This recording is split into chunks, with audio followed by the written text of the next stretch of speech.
we had the city planner for Riverbank speak at a marketing meeting in Oakdale on Thursday. Was it about those houses? The tiny houses.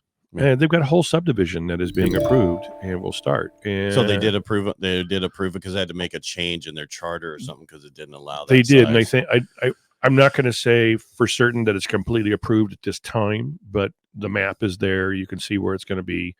It's going to be an interesting little thing. No pun intended. Right.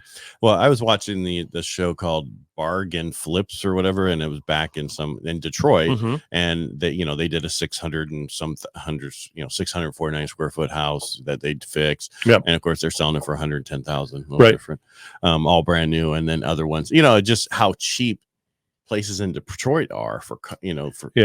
Because I don't know if nobody wants to live there, but I mean, they're renovating these huge these whole houses, and they're selling them for, and I'm talking recently, not like 2 years ago or 3 years ago, for 130,000, 140,000. Well, these are going to be like 400 to 1,100 square feet.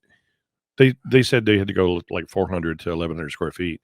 Oh, yeah. So in the paper they said 6 something to 7 something. Well, I'm just telling you what she said that day. So they must have made a change to them. They may have made a change, and to me, 1,100 isn't a tiny house, no, but a definition of a tiny house. But the number that they threw out that they were thinking they were going to be asking was just, I'm like, what?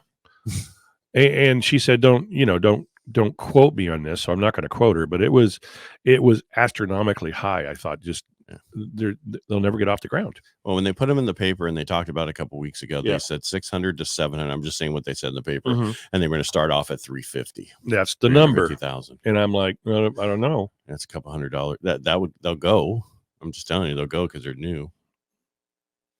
You can shake your head all you want. You're not going to get those marbles out, and we're going to still have this problem. I like the sound of the marbles in my head.